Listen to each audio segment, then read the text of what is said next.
Bonjour à tous, c'est French Fantasy. Aujourd'hui, on se retrouve pour le premier épisode de la nouvelle série Coach du dimanche. Allez, c'est parti. Bienvenue donc pour le premier épisode de la série Coach du dimanche, une série qui va nous tenir en haleine toute la saison puisque c'est une série qui sera basée sur le jeu, plus célèbre jeu en tout cas de fantasy football côté anglais, qui est Fantasy Premier League, donc le jeu officiel de la Ligue anglaise de football, que vous pouvez voir à l'écran. C'est la première fois que je joue à ce jeu, et voilà, donc je vais faire une petite série où il y aura les différents résultats au fur et à mesure des journées, et voilà, j'essaierai de vous donner un maximum de conseils et d'erreurs à ne pas commettre, comme celle que j'ai pu faire de mon côté. Et puis voilà, l'objectif sera de voir un peu ce que ça peut donner en termes de résultats et pour essayer d'être le meilleur cette saison ou la saison prochaine sans doute, parce qu'à mon avis cette saison ça va être compliqué. Alors le jeu Fantasy Premier League, alors c'est un jeu très simple, il suffit de faire son équipe, une équipe qui est composée je crois de 2 gardiens, 4 défenseurs, 5 milieux et 3 attaquants. Et bien sûr, vous avez un budget limité pour faire cette équipe, hein. Donc vous ne pourrez pas avoir toutes les stars du championnat. Il faudra donc être plutôt habile et intelligent dans les choix de ces joueurs. Et donc après, à chaque journée, en fonction des performances de vos joueurs, ça vous rapportera des points. Et après, il y a un classement entre tous les joueurs qui participent. Alors, je sais pas combien il y en a en tout, mais bon, il y a des millions de joueurs hein, apparemment. On va commencer par le récap déjà de cette première journée, puisque je tourne aujourd'hui mardi. Donc, la première journée vient de se terminer. Elle s'est terminée hier soir, lundi. Et donc, on a les premiers résultats. Donc, vous aurez des résultats en fait à chaque fin de journée. Et à la fin de la saison, la personne qui a cumulé le plus de points tout au long de la saison gagne le jeu. Alors, le premier match, donc ça a été le champion en titre Manchester City qui a été à Burnley. Bon, ils se sont imposés assez tranquillement, hein, 3-0, avec un doublé de Haaland et un but de Rodrigo. À noter la blessure de Kevin De Bruyne, chose importante. Donc pour ceux qui avaient choisi Kevin De Bruyne, vous pourrez à mon avis déjà changer ce joueur-là. En tout cas, une belle performance de Haaland hein, qui commence fort, hein, déjà 2 buts pour le meilleur buteur de la saison dernière. Voilà, après pas grand chose forcément à dire. Ake, Akanji ont été plutôt pas mal. Ederson aussi fait un bon match. Après, Foden, Bernardo, etc. C'était pas forcément terrible. Et puis Burnley s'est fait un petit peu atomiser, donc pas terrible pour eux malheureusement. Ensuite, Arsenal s'est imposé face à Nottingham Forest. Victoire 2-1, victoire logique, même si ça a été un petit peu à l'arraché en fin de match. Voilà, un but de Nketiah, un but de Saka, et pour Nottingham Forest, c'est Awoniyi Taiwo qui a scoré. Voilà, après, qu'est-ce qu'on peut dire dans les faits marquants? Saka, bon, qui commence aussi très fort, qui a fait une très bonne saison l'année dernière, qui repart sur les mêmes bases. Nketiah, très solide lui aussi, en l'absence de Gabriel Jesus qui est blessé. Voilà, après Saliba a fait un bon match. Gabriel malheureusement remplaçant, donc il rapporte peu de points. Voilà, après côté Nottingham Forest, pas grand chose à dire, hein.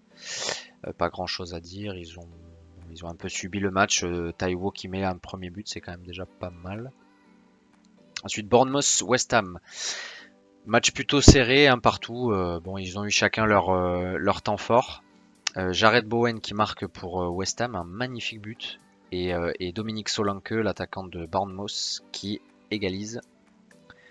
Voilà, après, qu'est-ce qu'on peut dire? Areola qui a joué ce match pour West Ham, qui est donc titulaire aujourd'hui à West Ham. C'est voilà, quelque chose d'intéressant comme vous allez pouvoir voir, parce qu'il coûte pas très cher dans le jeu. Voilà, côté West Ham, Bowen, bonne surprise. Manque un peu d'attaquant côté West Ham. Voilà, après côté de Bournemouth, tout va passer par Solanke, donc c'est une bonne pioche en termes de potentiel offensif. Ensuite, Brighton, le carton, enfin un des cartons. Brighton qui avait fait une très bonne saison l'année dernière, qui repart sur les mêmes bases avec leur coach italien De Zerbi, qui adore le football offensif. Donc il va falloir aller chercher dans cette équipe parce qu'ils sont, voilà, ils ont des armes offensives assez impressionnantes. Donc il s'impose 4-1 face à Luton, le promu. But de Adingra, Ferguson, Joao Pedro et Solly March. Et côté Luton, il y a eu un but de Morris. Voilà, des passes décisives de Estupiñán, Mitoma et de Brown. Qu'est-ce qu'on peut noter? Donc Estupiñán, c'était une énorme pépite défensive. Alors si vous l'avez sélectionné, bravo à vous. Sinon, faut peut-être penser à le récupérer, ce joueur, parce que il est très très bon, très très offensif, ce latéral. Joao Pedro qui voilà, s'installe en tant que numéro 9, enfin en tant qu'attaquant, et qui tire les pénaltys. Voilà, Ferguson aussi, un très bon remplaçant, voilà, qui fait de belles choses en sortie de banc. C'est une pépite en devenir. Pour Luton, ça va être très difficile cette saison à mon avis. Ensuite, Everton-Fulham, et c'est Fulham qui l'emporte à Everton, but de De Cordova-Reid. Victoire 1-0 dans un match un peu fermé. Qu'est-ce qu'on peut dire? Leno a fait un match incroyable. Je crois que c'est le gardien qui ramène le plus de points sur ce premier match. Beaucoup d'arrêts. Après, ouais, alors Fulham, Mitrovic, on sait pas trop s'il va partir, donc c'est un petit peu l'interrogation. En tout cas, Mitrovic, c'est vraiment on va dire le meilleur joueur et meilleur attaquant de cette équipe-là. Côté Everton, moi j'ai trouvé ça poussif. Vraiment, c'est pas flamboyant. C'est pas flamboyant. Alors, Calvert-Lewin est blessé, je crois, ou en tout cas il a pas joué. Ça manque d'attaquants côté Everton, c'était pas terrible. Crystal Palace qui fait le taf en s'imposant à Sheffield 1-0, but de Hudson Edouard sur un service de Jordan Ayew. Pas grand chose à dire. Si, quand même, les défenseurs qui ont été plutôt bons, Andersen, Mitchell, c'est pas mal du tout. Hudson Edouard, c'est bien aussi. En fait, défensivement, ils ont été plutôt solides, Crystal Palace. Eze, bon, qui est à mon avis un très bon joueur, mais qui a pas fait un match exceptionnel sur cette première journée. Et puis côté Sheffield, franchement pas grand chose à dire, c'est assez faible je trouve Sheffield. Ensuite Newcastle, alors là c'est le carton de la journée, 5-1. Newcastle face à Aston Villa, 2 buts de Isaac, 1 but de Tonali, 1 but de Wilson, 1 but de Barnes et un but de Moussa Diaby pour Aston Villa. Alors qu'est-ce qu'on peut en conclure? En tout cas, Newcastle, ça va être encore une grosse saison, je pense, pour eux. Et ils ont encore une fois une attaque du tonnerre. Ils ont des joueurs extraordinaires. Isaac qui joue 67 minutes et puis Wilson qui finit le match. Donc la question là, ça va être qui est le titulaire. Est-ce que je pense pas qu'ils jouent les deux ensemble, mais voilà. Après, Isaac pour le moment est en forme. Est-ce que Wilson reprendra pas l'ascendant voilà, à un moment donné? Tonali qui fait un très bon match, Botman plutôt solide, Trippier pas ouf, mais bon, ça reste un très bon joueur. Et côté Aston Villa, alors Diaby, très bonne surprise avec Watkins, c'est une très très bonne doublette. Diaby milieu dans le jeu d'ailleurs, qui joue attaquant en vrai, donc ça peut être une bonne pioche. Et la blessure de Mings. La blessure de Mings, est-ce que je le trouve, Mings, ici, qui s'est blessé après 30 minutes, leur défenseur titulaire, donc ça va être difficile pour Aston Villa. Ensuite, Brentford Spurs, de partout. Mbeumo Wissa côté Brentford. Mbeumo milieu pépite dans le jeu, qui tire les pénaltys. Wissa titulaire en l'absence de Tony. Et côté Spurs, Emerson Royal et Romero qui marquent. Et Madison qui fait un premier match assez exceptionnel. Donc un très bon joueur à suivre. Côté de Chelsea, donc gros choc de la première journée de Chelsea-Liverpool, un partout. Bon, pas grand chose à dire sur ce match. Disasi qui marque côté de Chelsea, Luis Diaz pour Liverpool. Les équipes se neutralisent un petit peu sur cette première journée. Chelsea a un petit peu dominé, enfin a clairement dominé, mais voilà, elles sont, je pense, un peu en rodage. Chilwell, très très bonne pioche à mon avis dans le jeu. Il a déjà pris un peu de, il vaut un peu plus cher déjà, mais c'est un très très bon joueur à aller chercher, très offensif. Luis Diaz très bon, Salah qui marque pas mais qui fait un plutôt bon match. Et voilà pour le moment, pas grand chose à dire d'autre. Et enfin, le dernier match, c'était Manchester United face aux Wolves de Wolverhampton. Et Manchester United qui s'impose sur le plus petit des scores, 1-0. But de Raphaël Varane, incroyable. Et sur une passe décisive de Wan-Bissaka. Alors, bon, que dire de ce match, je l'ai pas vu personnellement, mais j'ai cru comprendre que c'était assez poussif côté United. Et franchement, c'est pas très très encourageant, je trouve, pour un premier match.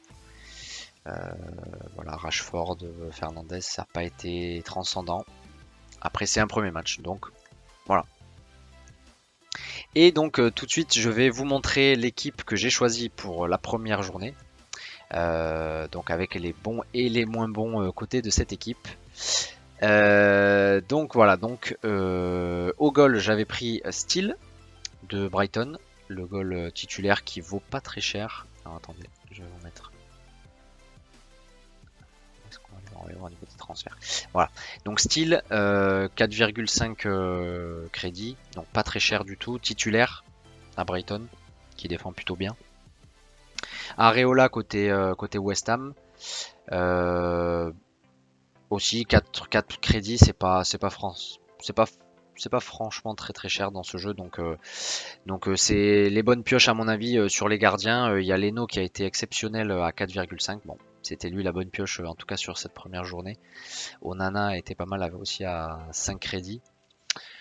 Alors en défense, j'avais pris Gabriel côté Arsenal.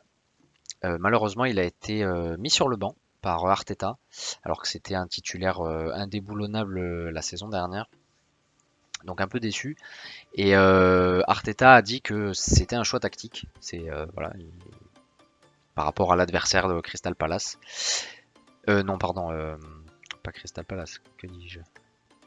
Nottingham Forest. Par rapport à Nottingham Forest, il a préféré le mettre sur le banc. Alors, à voir. J'espère que Gabriel va revenir titulaire à la prochaine journée. Sinon, ben, je devrais peut-être m'en séparer. Ensuite, Veltman côté Brighton. Je voulais absolument un défenseur de Brighton et malheureusement, j'ai pas pris Estoupignan. Donc, bah, c'était la grosse erreur de ma part. Estoupignan, c'est la très très bonne pioche là parce que c'est un latéral très très offensif qui joue dans un système aussi très très offensif. Donc voilà, donc bah, si vous pouvez vous permettre d'acheter ou de transférer Estoupignan, prenez-le hein, parce que c'est de l'or en barre. Bon, il fait un petit match, Veltman, il rapporte pas beaucoup de points. Il y a Beyer côté c'est West Ham. Bon, c'est 4 points. Bon, c'est le plus bas coût hein, dans le jeu, donc c'est vraiment pour mettre sur le banc. Ensuite, j'avais pris John Stones de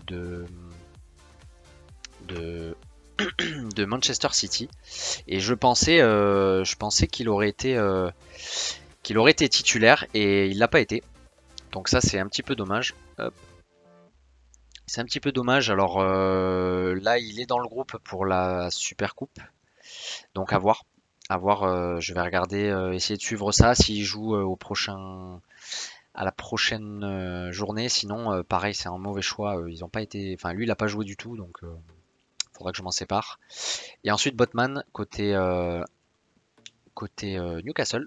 Donc à 4,5 titulaire, plutôt une bonne prestation pour commencer. Donc ça c'était une bonne pioche. Ensuite la ligne du milieu. Donc j'avais pris Saka de Arsenal. 8,5 crédits, assez cher, mais pour moi indéboulonnable. Il faut absolument l'avoir dans son équipe. Et il a déjà marqué un premier but, donc c'est très bien.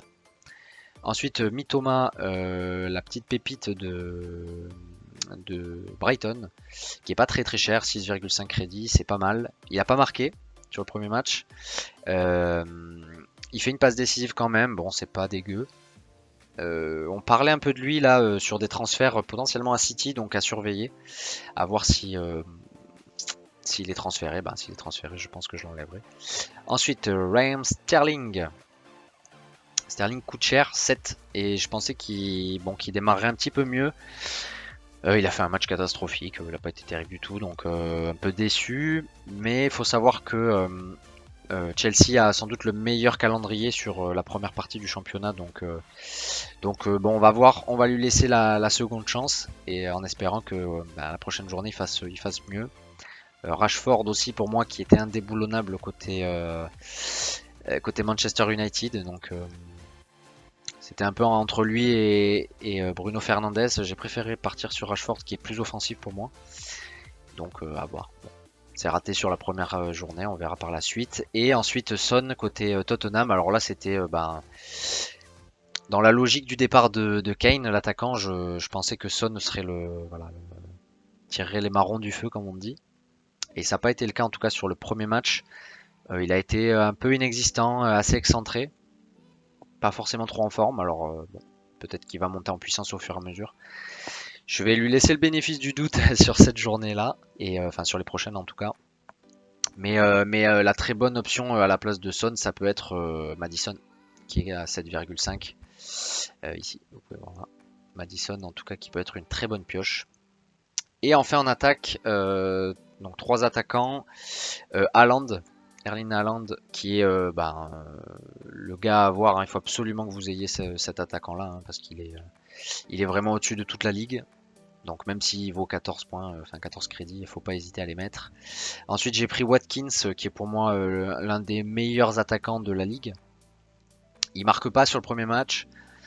Il fait pas un match dégueu non plus, mais voilà, je suis pas très inquiet pour lui. Et Wissa de Brentford, l'ancien Lorientais je crois, tout simplement pour pallier au manque à l'absence de Tony, Ivan Tony, et qui a marqué sur ce premier acte. Voilà, donc ça c'était mon équipe. Je suis assez mitigé sur l'équipe, alors je prends en main le jeu. Faut clairement avoir une équipe de titulaires au max enfin la plus puissante que vous pouvez avoir, avec même si c'est au max de crédit, c'est quand même. Faut pas hésiter à mettre du lourd, et le banc en fait n'est là que pour combler, donc il faut pas hésiter à mettre le minimum sur certains joueurs que vous mettrez forcément sur le banc. Parce que si je vous montre, voilà, comment ça se présente, vous avez 4 joueurs sur le banc. Donc finalement, voilà, vous avez 11 joueurs normalement, 1, 2, 3, 4, 5, 6, 7, 8, 9, 10, 11, ouais. 11 joueurs titulaires et 4 remplaçants. Donc la logique voudrait que vos remplaçants soient des joueurs avec, on va dire, qui coûtent peu, mais qui jouent assez régulièrement. Voilà, donc sur cette première journée, donc Steele qui fait un match pas ouf, Gabriel bon qui joue très peu, Botman qui fait un bon match, 5 points, c'est pas trop mal je crois. Veltman pas terrible, Son c'est catastrophique aussi, Saka qui met un but, très bon match, Sterling catastrophique, Mitoma match moyen, Rashford dégueu, Haaland qui fait un excellent match que j'avais mis en capitaine, donc qui rapporte des points supplémentaires, ça c'est très bien. Et Watkins, bon, match un peu moyen. Et voilà, donc un peu déçu d'avoir laissé Wissa sur le banc, parce que Wissa fait un très bon match. Et voilà, donc ça me rapporte 62 points. Et comme vous voyez, le meilleur score, ça a été 127 points sur cette journée. Et la moyenne des joueurs à 64, donc j'ai même pas la moyenne sur cette première journée, donc on va essayer de faire du mieux qu'on peut sur le reste. Et voilà mon rang, donc quasiment à 5 millions. C'est pas terrible. Voilà, après, donc à savoir qu'on peut changer, on peut faire un transfert gratuit par semaine, c'est-à-dire qu'on peut changer un joueur et le remplacer. Et par rapport à ça, donc les bonnes pioches, si jamais vous souhaitez prendre des joueurs, Estupinian, Chilwell, c'est vraiment les deux à mon avis à avoir dans son équipe. Je pense que tous ceux qui sont bien classés suite à cette première journée ont ces joueurs-là. Emerson Royal aussi à 4,5, c'est pas mal, même s'il marquera pas tout le temps. Au niveau du milieu, bon, Saka, il faut l'avoir. Je pense que Maddison, c'est une excellente pioche aussi. Mbeumo aussi incontournable à mon avis à 6,5. Peut-être Diaby aussi, c'est peut-être pas mal. Et après côté attaquant, Haaland, bien sûr. Joao Pedro, bien sûr, 5,5, c'est pas cher du tout. Après, Alvarez, ça peut être pas mal, hein, vu que De Bruyne s'est blessé. Watkins, je pense que ça reste une bonne pioche aussi. Qui c'est qu'on peut avoir d'autres aussi? Martinelli, qui marque sur son premier match, mais bon, c'est pas quelqu'un d'ultra offensif non plus. Et voilà, donc ce que j'envisage en tout cas, donc c'est de regarder assez sérieusement les line-up sur la saison, enfin la journée numéro 2. Donc à savoir, est-ce que Gabriel et Stones vont jouer? Parce que bah, si l'un des deux n'est pas titulaire ou ne joue pas, je pense que je le remplacerai. Et je voulais le remplacer par un joueur de Chelsea. Et j'aurais bien aimé le remplacer par Chilwell. Malheureusement, j'ai plus de crédit en stock. Et Chilwell vient de passer à 5,6. Donc même en sortant Stones, je peux pas le prendre. Donc ça m'embête un peu. Donc j'envisage soit de prendre... comment il s'appelle, Reece James, l'autre latéral de Chelsea, parce qu'ils ont un très bon calendrier, ou éventuellement le latéral de Brentford, je crois, qui s'appelle Henry, qui est pas cher du tout et qui est assez offensif, donc ça pourrait être une bonne pioche. Voilà, après sur les choix à venir, je vais attendre de voir un peu Sterling et Son ce que ça donne. J'espère qu'ils vont enfin même Rashford, bon, je suis pas trop inquiet pour Rashford, mais j'espère ils vont un peu se relever et à voir après, à voir si jamais je change pour un Madison ou pour Mbomo par exemple. Voilà, donc c'était voilà. Voilà, donc c'était le premier épisode du coach du dimanche. Pas terrible en tout cas comme réussite sur cette première journée de Fantasy Première Ligue. Mais voilà. Bon, mais j'espère que ça s'est bien passé pour vous. N'hésitez pas à me dire l'équipe que vous avez et qui est-ce que vous envisagez de changer d'ailleurs, parce que c'est ça qui est intéressant maintenant aussi. Et voilà, donc je vous dis à très bientôt pour le débrief de la journée numéro 2 avec, on espère, un maximum de buts. C'était French Fantasy et je vous dis ciao.